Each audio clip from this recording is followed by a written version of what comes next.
মানববন্ধনের আয়োজন করেছি ফরিদপুরের সর্বস্তরের সাধারণ জনগণ। এ পর্যায়ে বক্তব্য রাখবেন আমাদের আহমদুল্লাহ ভাই। السلام عليكم ورحمة الله وبركاته.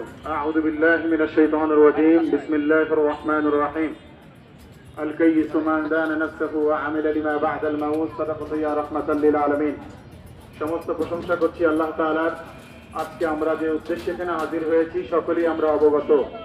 সেই জায়গা থেকেও বাংলাদেশ সম্পর্কেও আমরা সকলে অবগত আছি।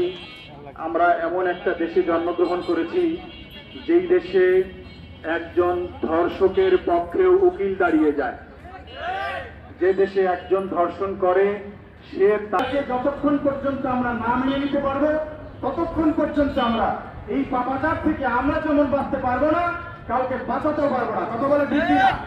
এই জন্য আমরা কোরআন এবং হাদিসের সংস্পর্শে আসতে হবে এবং আমরা এই আজকের এই মানববন্ধন থেকে সুস্পষ্ট একটা মেসেজ আমরা প্রশাসন, সাংবাদিক মিডিয়া, ইলেকট্রনিক্স মিডিয়ার মাধ্যমে স্পষ্ট একটি মেসেজ দিতে চাই।